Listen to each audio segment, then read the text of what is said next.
Thank you very much. It is really, I'm the lucky one today to be able to be here and talk to you. It's my privilege to be here, and they weren't kidding. There's a lot of sixth graders, and you guys are only one team, right? So, wow. A lot of you guys coming through the world. I will tell you that it's my opinion, and in this case my opinion is right, that Sells is the best middle school in this whole area. Yeah. And I don't mean just Dublin, and I've been around to the other ones, the whole area. You really do have the best group of teachers. I learned that as they became my friends. You really do have the best group of kids. And I've learned that, from teaching 8th grade for so many years. I was to teach 6th grade this year, but you guys got even luckier, and you have Miss Siegfried as your science teacher, so can't compete with her. But what I wanted to talk to you about is the book that you just read, and then how that ties into everyday things, and how you might be able to put yourself into the main character, see how it feels. The 3 C's that I have, that I've kind of lived my life by, and the Sells pillars. I think this month is fairness and responsibility. And really, what does that mean? I use this in case somebody's not paying attention or talking. I can tap them on the head with it. It's a little bit thicker than a meter stick, so it works better. But no, I have to, every once in a while, I have to be careful. My treatments messes with you. Sometimes you can fall over. Like, I fell in a bush one day for no apparent reason. That was embarrassing. You get up, front yard, after falling in the bush, what's the first thing you want to do? Make sure nobody saw you. And there's the neighbors across the street going, "Ken, are you all right?" "Yeah, I'm fine. I'm good. These twigs sticking out of my ear won't bother me." But a little bit of history, just a little bit. I taught here for 6 years, and I got sick. I unfortunately got pancreatic cancer. And I know you guys have heard of cancer, and I know you've heard a lot about breast cancer. October was Breast Cancer Awareness Month. November happens to be Pancreatic Cancer Awareness Month. It's unusual. Not as many people get it. But unfortunately, it happens to be the deadliest of all the cancers. I have just a 6% chance of living for the next 4 years. That's how it is, just a number, okay? If I look at responsibility and your precepts, that's something that I have. Never asked why. Why me? If I had to have something, why this kind of cancer? I've never asked why, because it doesn't matter. It really doesn't. What I have said is, I'm glad somebody else I know doesn't have it. And for those people that have these things, I pray for them. And one of the things that I've learned from you guys is how compassionate you are. You're very considerate. I do see a lot of the 55 Kai shirts, which I assume are from siblings that I've either taught or have known in the 8th grade. But you guys give me inspiration and encouragement.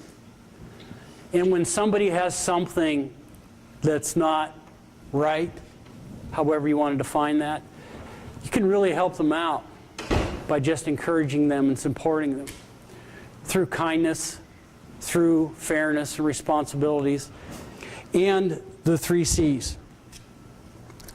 A little bit about the 3 C's. I have some of these printed up on a card, and I'm going to get more of these made up for you guys if you want one, so you can have one.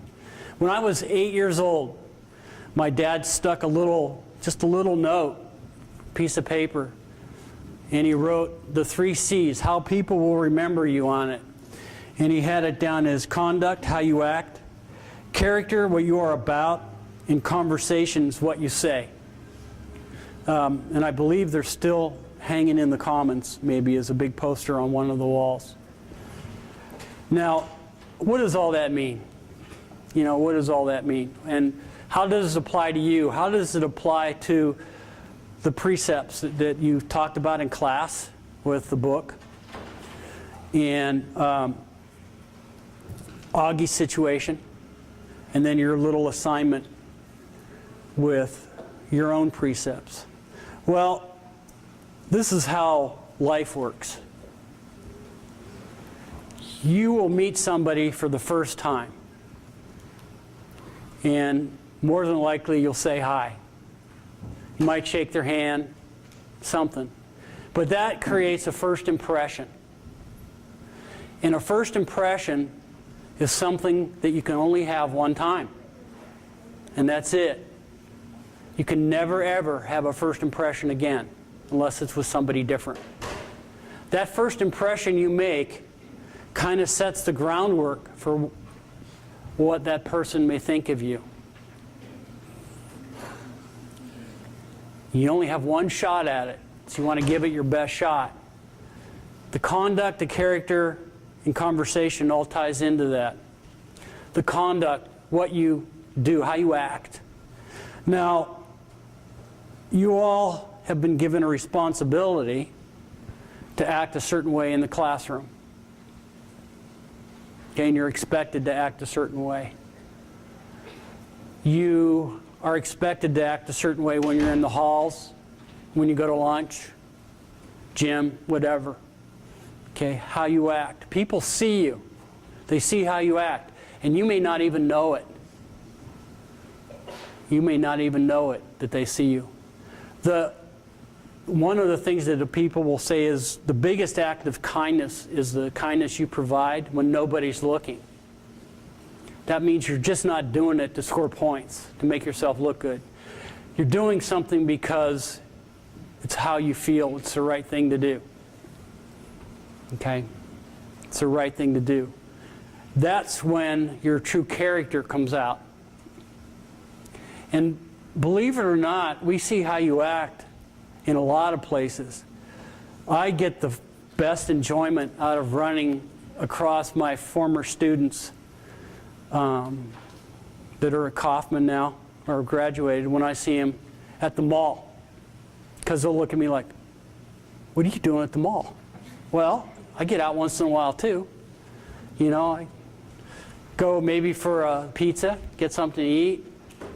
The only store I'm not allowed in is Brookstone. My wife won't let me go in there because I buy everything in it. But I see you guys at the mall, and a lot of times they didn't see me, but I saw how they acted, what they were acting when they were walking through, or they were in a store, their politeness, their conversation. Okay, the mall's a fun place to run into people.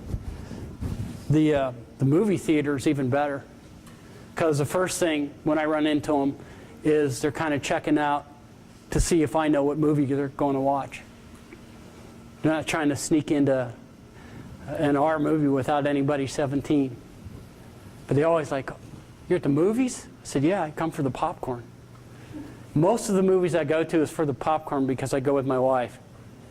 And we do not have the same likes in movies. Okay?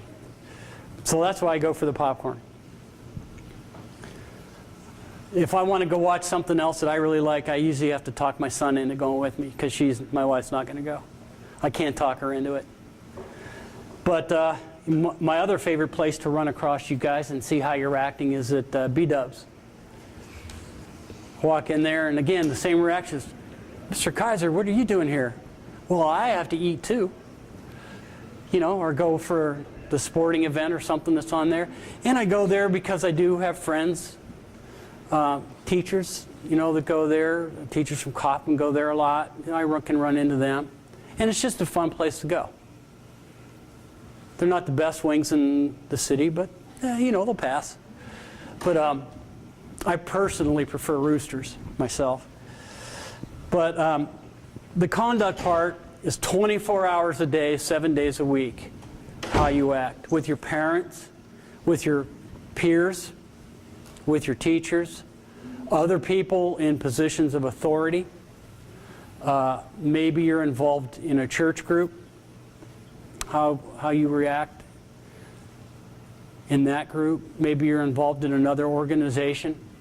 One thing I've found out since I've been sick, and the kids posting on my Facebook page, which is supporting Mr. Kaiser, is that your generation is far more compassionate and aware and wise than anyone would ever think you would be.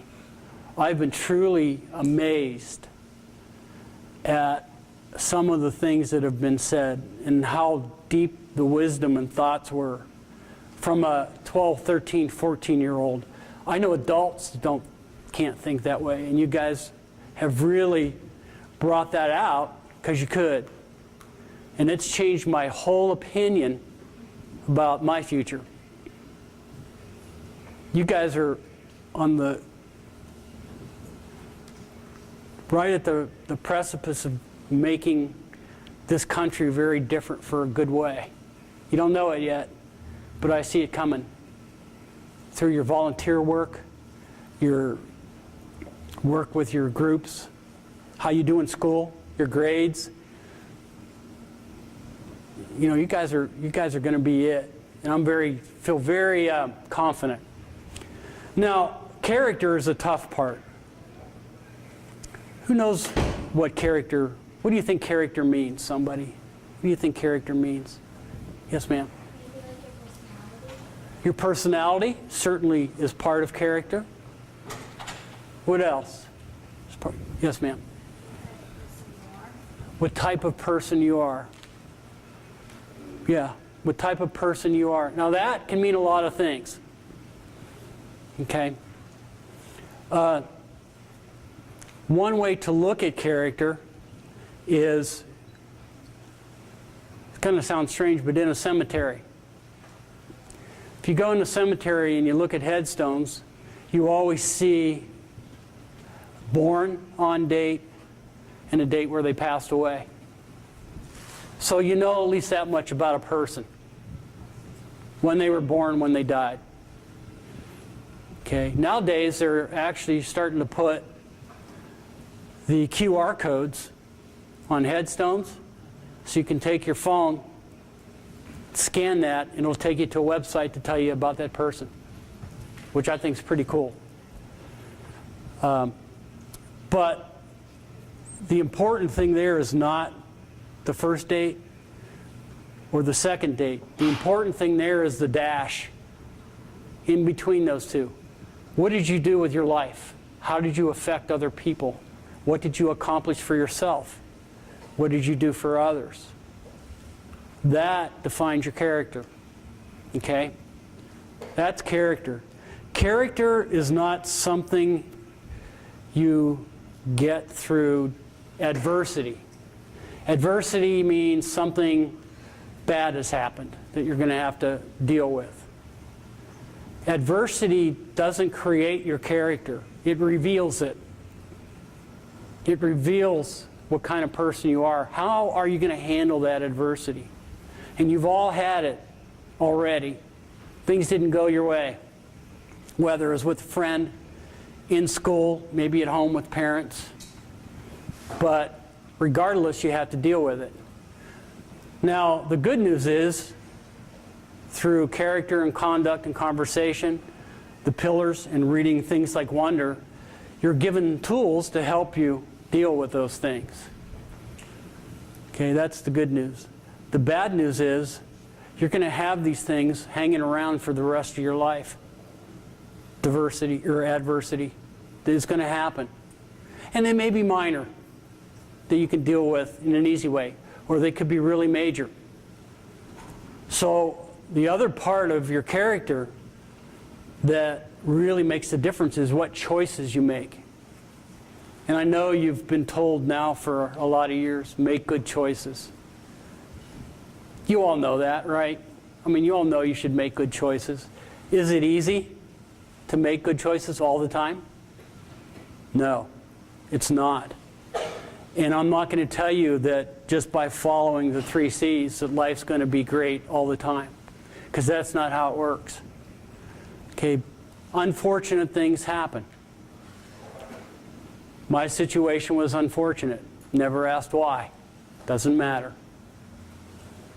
Okay, but I can do things to fight it and to go along as far as I can and take care of my family the best I can. That I can do. There are things that are going to frustrate you because they're completely out of your control. Things that are out of your control when they happen that way that or might be bad, my advice to you is think about them and then stop. Don't dwell on them, because if you can't change them, there's nothing you can do about it. It's okay to think about it, but don't dwell on it. Your conduct, how you act, is going to be an important part of that. How many of you have heard the term life is not fair? How many of you believe that life is not fair? Okay. Well, I'm here to tell you that life isn't fair.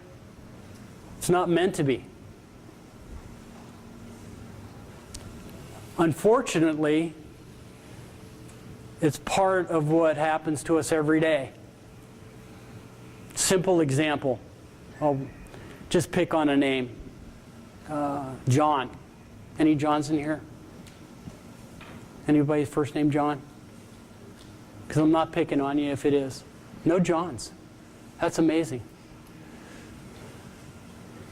I'll have to pick on somebody else then. I see a Florida Gator shirt here. That's reason enough to pick on them. Last time I saw an LSU shirt, so they got picked on. Oh, another LSU.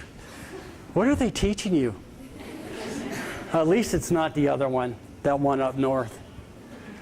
You know, let's say John was messing around in class, just not paying attention. He got yelled at a few times, and it just wasn't working. Finally had to toss him out of class to stand outside or send him down to Mr. Santa Emma. And the teacher came back in the room, was so mad that said, okay, on Thursday, you all have after-school detention. I'm done with it. You have to report for after-school detention, all of you. Is that fair? Probably not.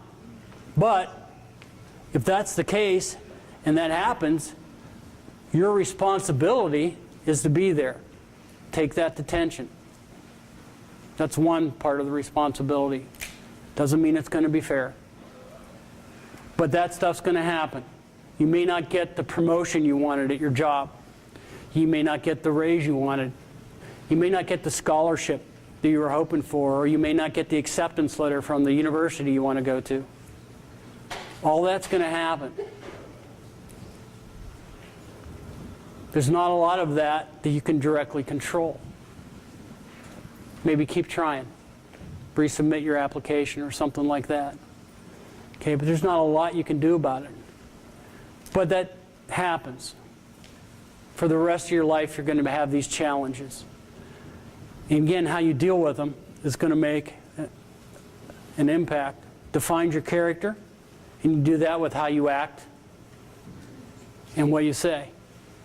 Another thing that my father used to tell me, which I kind of figured out later on, you know, when I was 8 and he did this, I didn't automatically get it and understand it. It took a while to understand as I went through all the things in life that were happening to see what he was really telling me. He said, it's not how hard you hit the ground, it's how high you bounce back up after that's happened. And what he really means is, how did you react to that adversity? It could be a test grade you got back that maybe wasn't what you wanted. You know, looking at your precepts and things here, and Mrs. Doyle's making me use my glasses today, since when you look at all of these, they're all very favorable, they're all very true, every one of them. Augie's, you know, was his precept. if you really look into it and tear it apart, what he's saying is that I think as an individual, you all have the opportunity to make things better for yourself and for others. A simple, kind word to one person in a day could make the world of difference to them. And I have proof of that. When I go out and look at my Facebook page and I look at the things that the kids have posted and the teachers, it might be something very simple, but the impact it has on me is tremendous as far as encouragement and hope and just keeping me in the loop of knowing what's going on here, especially from the kids, from you guys. The things you come up with to say amaze me. Every one of you is sitting on a pile of an awful lot of good. It's your responsibility now to make use of all that good and make the choices so you don't stray from that. Is that going to happen? It might, especially in high school. You may be asked to make choices. You're going to have to make some tough ones. The right choice is usually the hardest. Peer pressure. You've all heard about peer pressure. Peer pressure is tough. But if you make the right decisions, you're probably making the right one for you. Right now, you're at a stage where you have all these friends. Okay, you have a lot of friends. There's a difference between the 3 C's and friends and acquaintances. Acquaintances are just people you know. When something not so good happens to you, that's when you find out who your true friends are. How do they stick by you? What words of encouragement do they have? Is it kind? That really brings out who your true friends are. And personally, I have a gift. I've been given a gift that a lot of people don't really have a chance for, and I'm holding on to it because it is one of the most amazing gifts anyone could be given.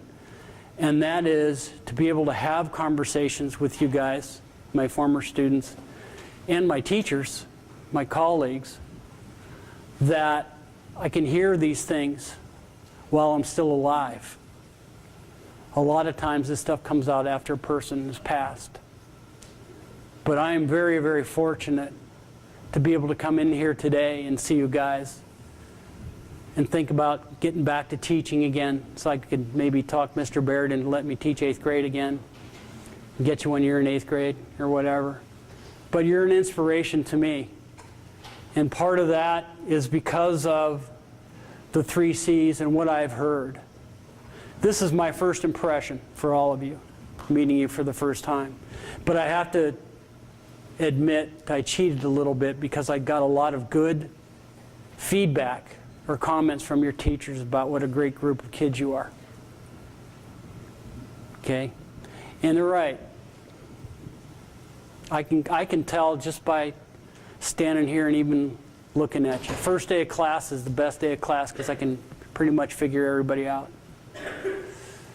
I know who I might need to tap on the head or not. But that's part of the process. In your book, I know that there's a lot of different issues going on there. How many of you actually read the whole book? How many of you at least skimmed to get the important messages? Okay. When you read something like that, it's important to be able to correlate it. What does it mean to me? What does it mean to me? And you can build that through the 3 C's. Your character is going to be the most important part of that. Maybe you can identify with what they're going through, maybe not. But at the very least, you can identify with the people around them and what they may be going through. So your conduct and your conversation become important. Being a friend doesn't mean you're BFFs forever and you do everything together. I have friends that I haven't really talked to in many years, but they're still good friends, and they support me, and I see them once in a while. And that's a great feeling, you know, to run across somebody you haven't seen in 20 years and be able to sit down and talk with them. It's great for me to go to the mall and run into you guys. I think it's fun. You guys all hate it because it's scary to run into your teacher somewhere outside of school. But it's nice to see you guys enjoying your other part of life. You know, that's if I can catch up to you, because usually when they see me, the group will turn around and start running the other way. But I'm still pretty fast. I can catch up to them. So the 3 C's, conduct, conversation, and character, you have it in you. You have to pull it out. It's very difficult to maintain a steady pace day in and day out, but you can do it over time. It becomes just part of you and who you are. And that'll be very important when you get into high school, in college, and someday, if you become a parent, dealing with your kids, or a husband, or a wife. It's very important. The conversation part with my wife is extremely important. And it's important because it's honest. And she not only hears, but she listens. She may not like what I'm saying, and that's okay. We'll discuss it, and I'll drag it on at least long enough to know that I'm going to lose. And just go from there.